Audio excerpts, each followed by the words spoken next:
Hey loves, welcome or welcome back to my channel. Today guys, I'll be checking out Piers Morgan as he interviews Jewish scientist Saad as he speaks on Israel-Hamas war. And without much ado, let's see what Piers Morgan and Saad has for us in this video.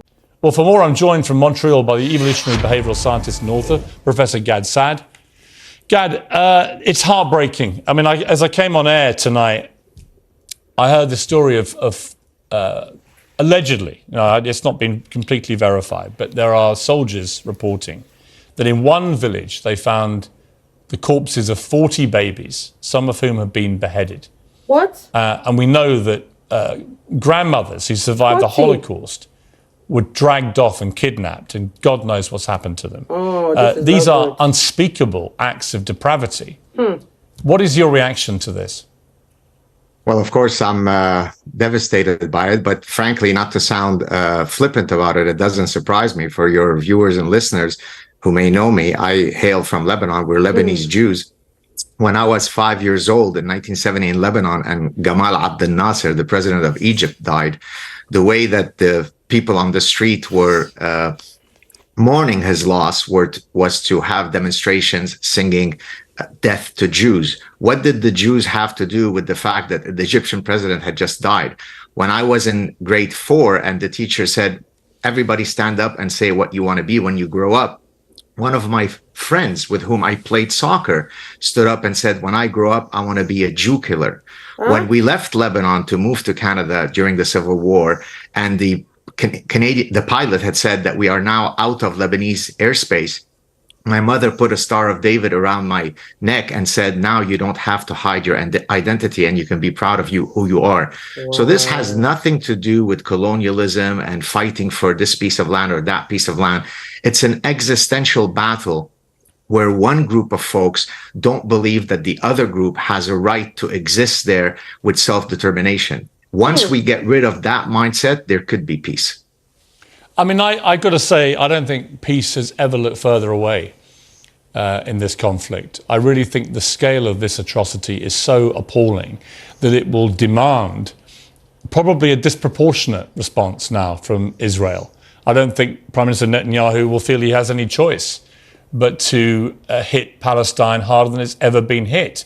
And of course, that will cause the deaths of many thousands of completely innocent people, many of whom may share a view that Hamas are a bunch of terrorists. And so it goes on. I just don't see how peace gets forged after this kind of thing. I agree. Look, by nature, by disposition, I'm an optimistic person, but I get a lot of calls and emails from people saying to me, will there ever be peace? And I hate to admit, but I think I share your view. And again, it comes from the fact that there is one group of folks who do not believe that another group of folks have a right to self-determination. Sure, they can tolerate them. Sure, they could have them as second-class citizens, as dhimmis. That's an Arabic word for second-class citizen who's protected and tolerated, of course, until you're not. But they don't view the Jews as a people who are allowed to exist with their own individual nation, self-determination, autonomy. And until that is resolved, this is going to go on ad infinitum. I want to play a clip now. This is from President Biden speaking just a few minutes ago in the United States. That the United States stands with Israel. We will not ever fail to have their back. We'll make sure that they have the help their citizens need and they can continue to defend themselves.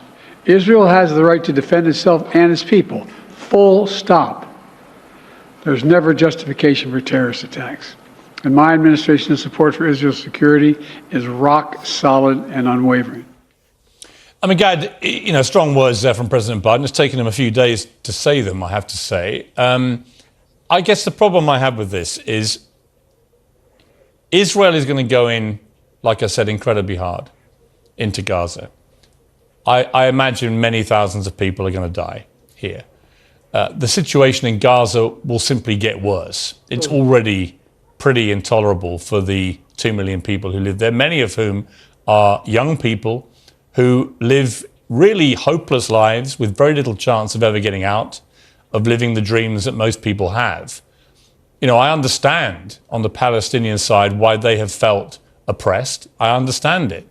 I don't think you can play whataboutery at this moment after this atrocity, and it doesn't excuse the appalling depravity that's been perpetrated by Hamas. But I do understand why people in Palestine feel oppressed. And I don't know how this resolves itself in the short to mid-term or indeed long-term. And I hate that feeling of helplessness about this.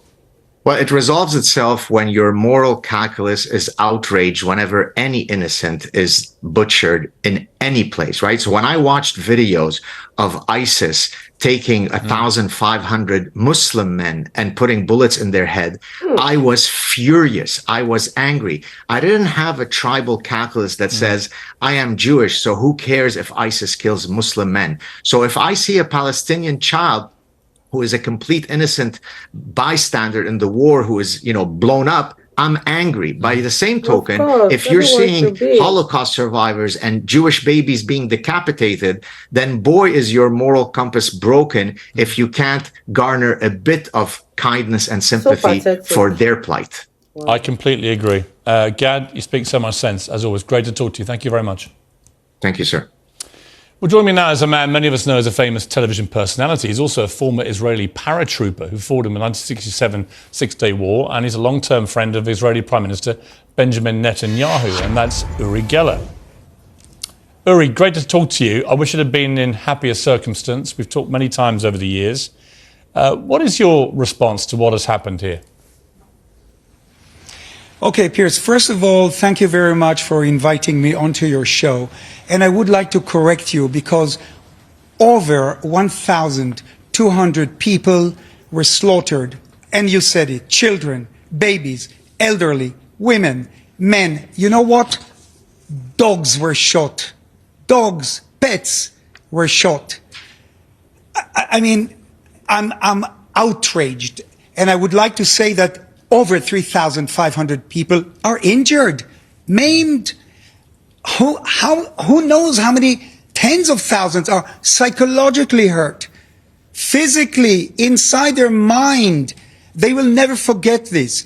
And I would like to mention, this is very important, that this is the worst tragedy to happen to the Jewish people since the Holocaust. Just think about that. The number of Israeli deaths is equivalent, now listen to this, to as if 36,000 people were killed in a single attack in America. And there's no doubt Iran is behind the attack.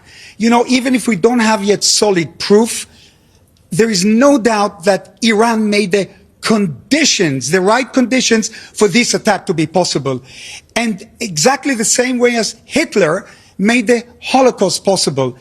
I am outraged, I'm angry, like the millions of Israelis are angry. How could this have happened? Let me ask you. I call this, first of all... Let me ask you. I completely agree. Yeah. I share your outrage here. And it can only be immeasurably worse if you're Jewish, if you live in Israel. It must be immeasurably worse, and I completely accept that.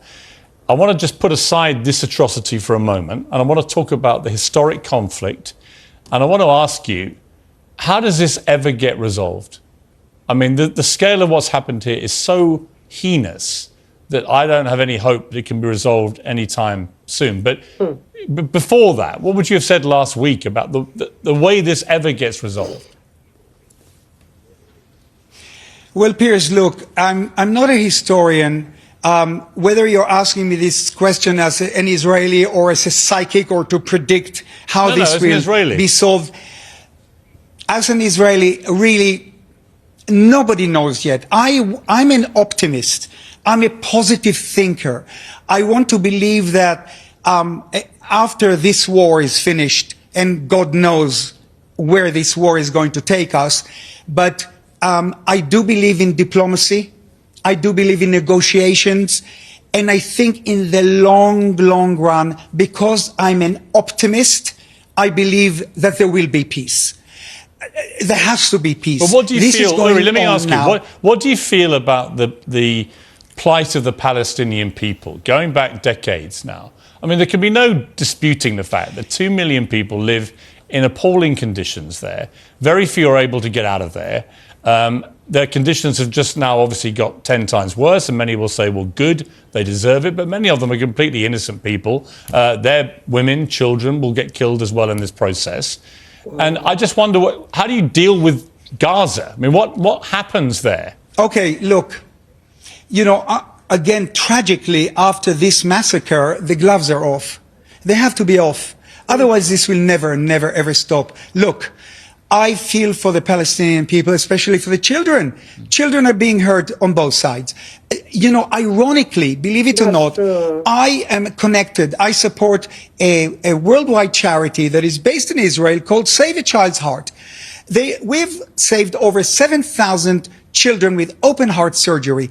Do you want to believe this? That half of them are Palestinians. Half of the kids we saved are Palestinians. So it's very difficult for me to predict how this is going to be solved. Look, we have to go back, in history, thousands of years. The Jewish people escaped Egypt.